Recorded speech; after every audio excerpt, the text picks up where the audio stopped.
కాశ్యపాన్వయ సంజాతం శరణ్యార్యపదాశ్రితం వైరాగ్యజలధిం వందే రంగరామానుజం మునిం. అందరికీ దాసోహం. మన ఆచార్యులు శ్రీ శ్రీ శ్రీ త్రిదండి శ్రీ రంగరామానుజీయ స్వామి వారు రచించిన గ్రంథాలలో మనం పరమాత్మ దేవుళ్ళు మనము అనే కోసాన్ని చదువుకుంటున్నాం. ప్రపంచంలో ఎన్నో మతాలు దర్శనాలు ఉంటాయి.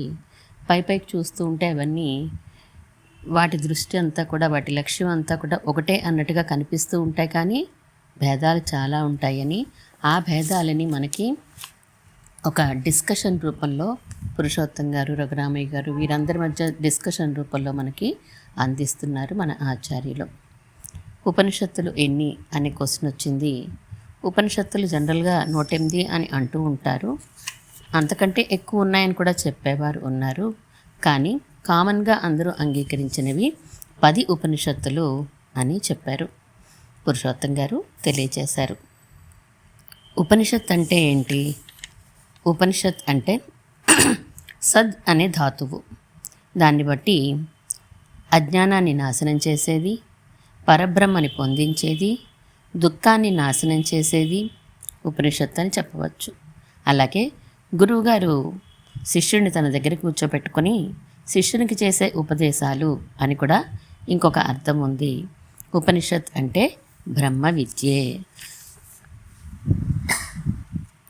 ఈ ఉపనిషత్తులన్నీ కూడా ఒకే ఒక వ్యక్తి ద్వారా రచించబడలేదు కాబట్టి వీటిలో వైరుధ్యాలు ఉన్నాయేమో అని అనిపిస్తూ ఉంటాయి. కానీ వ్యాసుల వారు ఈ ఉపనిషత్తుల్లో వైవిధ్యాలు లేవు అని తెలియచేస్తూ ఉపనిషత్ వాక్యాలకి సూత్రాలు రాశారు, బ్రహ్మసూత్రాలు. ఆ ఉపనిషత్ వాక్యాల్ని సమన్వయం చేస్తూ, సూత్రము అంటే గొప్ప అర్థాన్ని, చాలా గొప్ప అర్థాన్ని చిన్న పదాల్లో, చిన్న చిన్న వాక్యాల్లో ఇమిడ్చి మనకి అందిస్తే దాన్ని సూత్రము అని అంటారు. ఈ ఉపనిషత్తు వాక్యాలను సమన్వయం చేస్తూ వ్యాసుల వారు అందించిన వాటిని బ్రహ్మసూత్రాలు అని అంటారు. వీటినే వేదాంత సూత్రాలని, ఉత్తర మీమాంసా శాస్త్రం అని కూడా అంటూ ఉంటారు.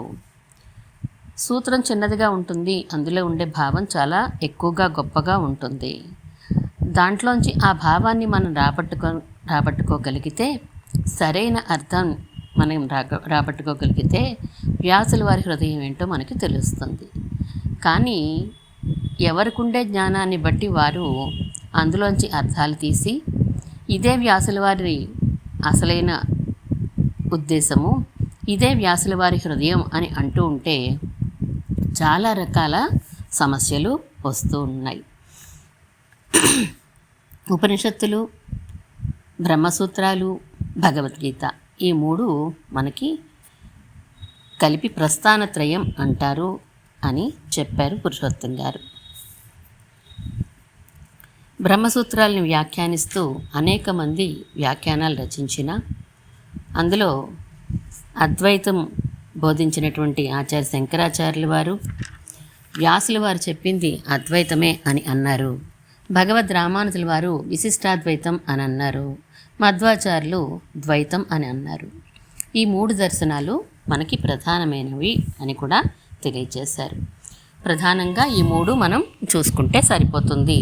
అందులో ద్వైతము, విశిష్టాద్వైతము కామన్గానే ఉంటాయి, కొంచెం పరస్పర విరుద్ధంగా కాకుండా పోలికలతోటే ఉంటాయి. కాబట్టి ఆచార్య శంకర్ల వారితో మాత్రం వీరిద్దరికీ చాలా వైరుధ్యం ఉంటుంది. అందరూ కూడా లేచి వేదాంత విషయాల్ని వినయంగా అడిగి తెలుసుకోవాలి అనేటువంటి ఉద్దేశంతో లేచి నమస్కరించి ఆ బ్రహ్మసూత్రాలను కూడా మాకు వివరించి చెప్పవలసింది ఎప్పటికైనా అని పురుషోత్తం గారిని అడిగారు. పురుషోత్తం గారు అలాగే అందరం కలిసి చదువుకుందాం, నాకు కూడా ఇంకొకసారి రివిజన్ అవుతుంది కదా అని అనుకున్నారు.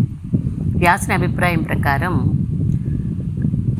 వ్యాసుల వారి హృదయం శంకర్లకు బాగా తెలుసా, రామానుజుల వారికి బాగా తెలుసా, ఇది చర్చ నడుస్తోంది. శంకరుల వారి దర్శనాన్ని గొప్పదని అంగీకరించిన వారి పేరు ఒకటి చెప్పలేదే అని అడిగితే, శంకరుల వారి దర్శనాన్ని ఎవరెవరు సమర్థించారో మన పురుషోత్తం గారు చెప్తున్నారు. ఇప్పటి నుంచి మన పాఠం చదువుకుందాం. శంకరుల వారి అద్వైత దర్శనం అత్యద్భుతమైనది అని అంగీకరించిన వారు కోకొల్లలు. ఎవరి పేరని చెప్పను, ఒకరా ఇద్దరా?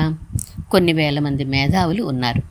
కానీ వారందరూ ఆయన దర్శనం చాలా గొప్పది, ఆయన మేధాశక్తికి తార్కాణమైనది అనే అన్నారు. కానీ వ్యాసుల వారి బ్రహ్మసూత్ర అభిప్రాయం అదే అన్నవారిని మాత్రం మనం వెతుక్కోవాల్సిందే. చాలామంది శంకరుల వారి బ్రహ్మసూత్రాల్లోంచి బలవంతంగా ఈ మాయావాదాన్ని లాగారు అని అభిప్రాయపడిన వారే. అంటే శంకరుల వారి అద్వైతం నమ్మదగినది, ఆచరించదగింది కాదంటారా? అయ్యో అలా అన్నానా? బౌద్ధ దర్శనం నచ్చిన వారు బౌద్ధాన్ని పాటిస్తారు. అలాగే జైనం, సాంఖ్యం, యోగం, నైయాయికం, వైశేషికం, మీమాంస ఇలా ఏది నచ్చిన వారు దాన్ని పాటిస్తారు. శంకరుల అద్వైత దర్శనం నచ్చిన వారు దాన్ని పాటిస్తారు. ఇక్కడ చెప్తున్నదంతా శంకరుల వారి అభిప్రాయము, వ్యాసుల వారి అభిప్రాయము ఒకటి కాదని పండితుల అభిప్రాయం. ఆ దర్శనం గొప్పదా కాదా అని చెప్పడం లేదు. అర్థమైంది. శంకరుల దర్శనంగా అద్వైతం ఉంటే ఎవరికి, అంటే రామానుజుల వారు వగైరాలు ఎవరికి అభ్యంతరం లేదు. కానీ అదే బ్రహ్మసూత్రాల అభిప్రాయం అంటేనే మీద పడిపోతారు. అంతేనా? అంతే. కానీ ఈనాడు శాంకర అద్వైతం అన్నా వేదాంతం అన్నా ఒక్కటే అనేంత ప్రసిద్ధి వారికి ఉంది. ఇక్కడే కాదు, దేశాల్లో ఉంది. భారతీయ చింతన, ఫిలాసఫీ అంటే శంకరుల అద్వైతమే అనే అందరికీ తెలుసును. సహజమే, శంకర్ల తర్వాత సుమారు 1000 సంవత్సరముల వరకు ఆ సిద్ధాంతాన్ని ఖండించగలవారు జన్మించనే లేదు. అప్పుడు రామానుజుల వారు ఖండించగా ఇక తామర తంపరగా అందరూ సిద్ధపడ్డారు. అవధాని గారు అన్నారు, ఏది ఏమైనప్పటికీ ఇంత ఆదరణ ఉందంటే ఏదో విశేష కారణం కావాలి కదా? రఘురామయ్య గారు అడిగారు. ఆదరణ అంటే సిద్ధాంతానికా, ఆచరణకా? తేడా ఏంటి? తాము శంకరుల సిద్ధాంతాన్ని ప్రవచిస్తున్నాము అని చెప్తూ దాన్ని ఆచరణలో ఉంచుకుంటున్న వారి సంఖ్య భారతదేశంలో చాలా తక్కువ. వారు స్థాపించిన 4-5 కంచి, కామకోటి వగైరా పీఠాధిపతులు మరి కొంచెం మంది తప్ప మిగిలిన వారందరి ఆచరణలు సిద్ధాంతానికి విపరీతంగా ఉన్నాయని చెప్పక తప్పదు. ఎందుచేత అలా? ఇలాంటిది రామానుజ మతంలో లేదా? రామానుజ మతంలో కూడా అందరూ రామానుజులు చెప్పినట్లే పాటిస్తున్నారు అని అనను. కానీ ఈ రెండింటికి మధ్య తేడా ఉంది. ఏంటో? అద్వైత సిద్ధాంతం, అందున శంకరులది అర్థం చేసుకోవడం చాలా కష్టం. విశిష్టాద్వైత సిద్ధాంతం చాలా సులువుగా అర్థం చేసుకోవచ్చు. శంకరుల వారి సిద్ధాంతంలో అంతా మాయా, మిథ్య అనే 2 పదాలు తీసుకుని ఆ సిద్ధాంతపు ఆచరణని సులువు చేసేశారు ఈనాటివారు. రామానుజుల సిద్ధాంతంలో జగత్తు యథార్థమేనంటూ శాస్త్ర నిబద్ధతకి చాలా ప్రాముఖ్యం ఉంది కనుక దాని ఆచరణ కత్తిమీద సాము. సిద్ధాంతం కష్టం, ఆచరణ సులువు అద్వైతది. సిద్ధాంతం సులువు, ఆచరణ కష్టం విశిష్టాద్వైతది. అంతేనా? ఇంచుమించు అంతే. అయితే శంకరుల వారి సిద్ధాంతం గొప్పదనాన్ని అలా ప్రక్కకి ఉంచితే మాయా, మిథ్య అన్న పదాలతో పబ్బం గడుపుకునే వారందరికీ ఆచరణ చాలా తేలికైపోయింది. గంజాయి పట్ల బైరాగులందరూ ప్రపంచం మాయ కనుక ఏం చేసినా పర్వాలేదు అనేవారే. మనసులో ఇదంతా అసత్యం, బ్రహ్మ ఒక్కటే సత్యం అని ఎరిగి ఉంటే చాలంటూ తాము సన్యాసాశ్రమంలో ఉన్నా గృహస్థుల ఇళ్లకి తరచుగా వెళ్ళడం, వారి వంటగదులతో సహా అన్ని గదుల్లోనూ స్వేచ్ఛగా సంచరించడం వగైరాలు చేస్తూ ఆచరణని సులువు చేసేశారు. అలాంటి సన్యాసులే అద్వైత మత ప్రచారకులైనప్పుడు ఏం చేసినా ఇదంతా మాయ అనుకుంటే సరిపోతుందిలే అనే అభిప్రాయం సామాన్య ప్రజలకి రావడం సహజం. కానీ ఇలాంటివి శంకరపీఠాల వారి దగ్గర లేవుగా. ఎంత మాత్రమూ లేదు. మిక్కిలి గౌరవించదగిన ఆచరణ వారిది. అద్వైతంలో సన్యాస స్వీకారం చేయడం మోక్షానికి సులువు మార్గం. అలాగే అది ఒక సుఖజీవనానికి గుర్తుగా కూడా అయిపోయిందనిపిస్తోంది. చక్కని నియమాలు పాటించేవారు లేకపోలేదు, కానీ మాయ పేరుతో శాస్త్రబద్ధమైన జీవన విధానాన్ని త్రోసిరాజనేవారే ఎక్కువ. మత్తు కలిగించే తాంబూలాలు మొదలుకొని మనం చెప్పుకోవలసిన అవసరం లేని అలవాట్లున్న స్వామీజీలు ప్రతి ఊరిలోనూ చాలామంది కనిపిస్తున్నారు అద్వైత బోధ చేస్తూ. సామాన్య జనం నియమమైన జీవితం గడపాలంటే ఆదర్శం కూడా నియమబద్ధంగా ఉండాలి కదా. అదే అంటున్నాను.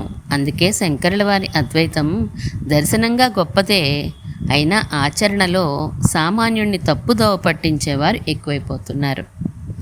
అసలు ఇంతకీ నాకు అద్వైతం, ద్వైతం, విశిష్టాద్వైతం ఈ 3 పదాలకి సరైన అర్థం చెప్పండి.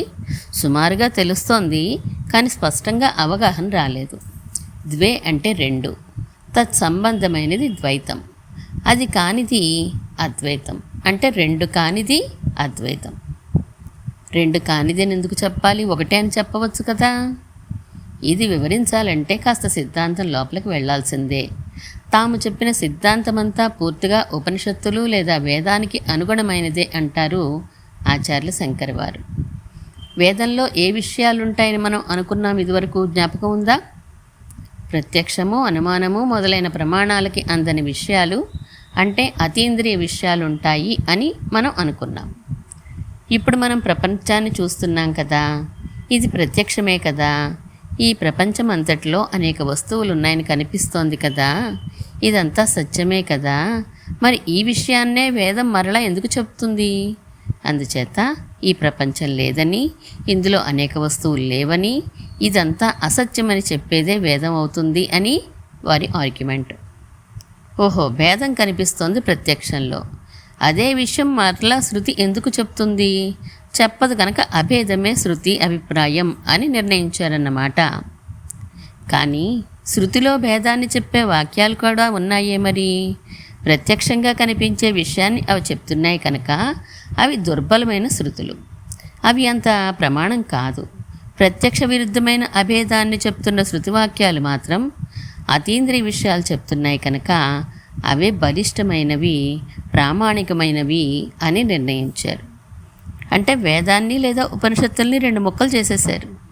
ప్రామాణికమైనవి, అప్రామాణికమైనవి అనే 2 భాగాలుగా. అంతేనా? అప్రామాణికం అని అనలేదు, అంత ప్రామాణికం కాదు అన్నారు. ఏంటి తేడా? అప్రామాణికం అంటే అసలు పనికిరావని వారు అలా అనలేదు. జ్ఞానం వికసించని దశలో పనికి వస్తాయి తప్ప పారమార్థికంగా పనికిరావు అని అన్నారు. అంటే మీరు ఇదివరకు చెప్పినట్లు వ్యావహారిక దశలో ఉపయోగిస్తాయన్నమాట. అవును. ఇంకో విషయం, ప్రపంచం సత్యము అనేది ప్రత్యక్ష విషయంగా కనిపిస్తోంది కనుక, వేదం ప్రత్యక్ష విషయాన్ని అనువదించదు కనుక ప్రపంచం అంతా భ్రాంతి అయి ఉండాలి అనే నిర్ణయానికి వచ్చారు. అంటే తాడు మీద పాము ఎలా భ్రాంతో అలా ప్రపంచం అంతా భ్రాంతి అన్నారా? భ్రాంతి అనేసరికల్లా అది దేనినో ఒకదానిని ఊతంగా చేసుకోవాలి కదా. తాడుంటే కదా దాని మీద పాము కనిపిస్తుంది. మరి ఈ ప్రపంచం అనే భ్రాంతి దేని మీద కనిపిస్తోంది? ఇదివరకు చెప్పుకున్నాం కదా, అనిర్వచనీయ ఖ్యాతిలో ఆ సిద్ధాంతం వీరిదే. ఒక సత్యమైన దాని మీద ఈ ప్రపంచం అనే భ్రాంతి కనిపిస్తోంది అని అన్నారు. ఆ సత్యమైన దాని పేరు ఏంటన్నారు? మళ్ళా అంతా మర్చిపోయినారా? ఇదివరకు అనుకున్న విషయం, ఆ సత్యమైన దానికి పేరు పెట్టడానికి లేదు. చెప్పుకున్నట్టున్నాం కానీ మళ్ళీ చెప్పండి. పేరు అనేది అసత్యం, ఎందుకంటే 3 కాలాల్లో ఉండేదే కదా సత్యం. పెట్టకముందు ఆ పేరు లేనట్టే కదా. అందుచేత సత్యమైన వస్తువుకి అసత్యమైన పేరు ఎలా పెడతారు? అర్థమైంది. అయితే తాడుకు ఒక రూపం ఉంది, అలా ఈ సత్యమైన దానికి రూపం ఉంటుందా? రూపం ఉండదు. రూపం అంటే కొన్ని అవయవాల సంఘాతం. అవయవాలు ఉన్నవన్నీ కూడా నశిస్తాయి అని ఒక రూల్. ఇది సత్యమైనది కనుక ఎప్పటికీ నశించదు. అందుచేత దీనికి అవయవాలు లేవు కనుక రూపం లేదు. నామము రూపము లేని ఒక సత్యమైన వస్తువు మీద ఈ సమస్త ప్రపంచము భ్రాంతిగా తోస్తోంది. ఇదే కదూ వారి సిద్ధాంతం. మరి ఆ సత్యమైన వస్తువుని ఎలా తెలుసుకోవడం, ఎలా నిర్దేశించడం? నిర్దేశించడం అంటే ఇది అని తెలియాలి కదా. కుర్చీ అంటే ఇదిగో ఇలా ఉంటుంది అని వేలు పెట్టి చూడగలుగుతున్నాం. అలా ఈ సత్యమైన వస్తువుకి నామం రూపం లేకపోతే దీన్ని ఎలా నిర్దేశించడం? సపోజ్ మీకు వెలుగు అంటే ఎలా ఉంటుందో తెలియదు, కానీ చీకటి అంటే తెలుసు. అప్పుడు వెలుగుని ఎలా నిర్దేశిస్తారు? చీకటి కానిది వెలుగు అని చెప్పాలి తప్ప ఇంకో మార్గం లేదు. అలాగే మీకు సత్యమైన పదార్థం తెలియదు, కానీ అసత్యమైన ఈ సమస్త ప్రపంచం తెలుసును కనుక సత్యమైన వస్తువుని నిర్దేశించడంలో కష్టమేముంది? కుర్చీ కాదు, మనిషి కాదు, ఊరు కాదు, కొండ కాదు, ఇలా ఇలా అనుకుంటూ చెప్పుకో వెళ్ళగా మిగిలినది ఈ సత్యమైనది అవుతుందంటారా? అంతే కదా మరి. ఈ విధానాన్నే నేతి నేతి అంటూ ఉపనిషత్తుల్లో వివరించారంటారు వారు. ఒక 100 మంది మీతో కలిసి కూర్చున్న సమయంలో ఎవరో ఒకరు ఇంకొకరి పేరు చెప్పి వారిని పొగిడారు. మీకు ఆ పేరు కొత్తే, మనిషి కొత్తే. ఆ పేరు గల మనిషి ఎవరా అన్నది ఎలా తెలుసుకుంటారు? అప్పటికే మీకు తెలుసున్న ముఖాలన్నీ చూస్తూ ఈయన కాదు అని వెళ్ళగా ఎవరు మిగులుతారో వారే అలా పొగడబడిన వారన్నమాట. అలాగే మీకు వాక్కుకు కానీ, చేతకు కానీ, మనసుకు కానీ గోచరించేవన్నిటినీ క్రమంగా తొలగిస్తూ పోతే మిగిలినదేదో అది సత్యం. ఆ మిగిలినది ఏదో మనసుకు తోస్తుందా? తోచిందంటే అది కాదు, తోచిందంతా అసత్యమే. బాబోయ్, అయితే మరిది మనసుకు తోచదా? తోచదనే శృతి ఉపనిషత్తు చెప్తోంది. యతో వాచో నివర్తంతే అప్రాప్య మనసా సహా అని. అంటే వాక్కులు కానీ మనస్సు కానీ దానిని అందుకోలేవు అని అర్థం. మనస్సును కూడా దాటిన స్థితికి వెళ్ళాలన్నమాట. మనసు కూడా అసత్యమేగా. ఏమీ అంచనా కూడా దొరకడం లేదు ఈ సత్యమైన పదార్థం ఏంటో. సరే, చిన్న క్లూ ఇస్తాను. మీరున్నారా? ఉన్నాను. ఎలా తెలిసింది? ఎలా తెలుస్తుంది? ఉన్నానంటే ఉన్నానంతే. నేను లేనని అనగలనా? ఉంటేనే కదా లేననేనా అనగలను. పిచ్చివాడైనా అనడా మాట తాను లేనని. మీ అమ్మ ఎవర్రా అంటే గొడ్రాలండి అనగలవా? అలాగే నేనంటే నేనున్నానంతే. అదే సత్యం అన్నమాట. ఏంటి ఇంత సులువా? సత్యం అంటే త్రికాలాబాధితం అవ్వాలి కదా. మరి పుట్టకముందు నేను లేనుగా. మరణించిన తర్వాత ఉండడం ఏంటి? ఉండనుగా. ఈ సత్యం ఎలా అవుతుంది? పుట్టడం ఏంటి, మరణించడం ఏంటి? అదేనండి, శరీరం కనబడడం, నశించిపోవడమును. శరీరం కనిపిస్తేనే మీరుండి, శరీరం నశించిపోగానే మీరు లేనట్టేనా? ఆలోచించాలి. శరీరం మీకు కనిపిస్తోందా లేదా? అది ప్రపంచంలో ఒక భాగం కదా. అందుచేత శరీరం అసత్యమేగా. శరీరం అసత్యమే కావచ్చు, కానీ నేను ఉన్నట్లు నాకు తెలుస్తుంది ఈ శరీరం వల్లనే కదా. అంటే శరీరం మీరు ఒకటేనా? మీరే శరీరమా? ఇంకేమీ లేదా?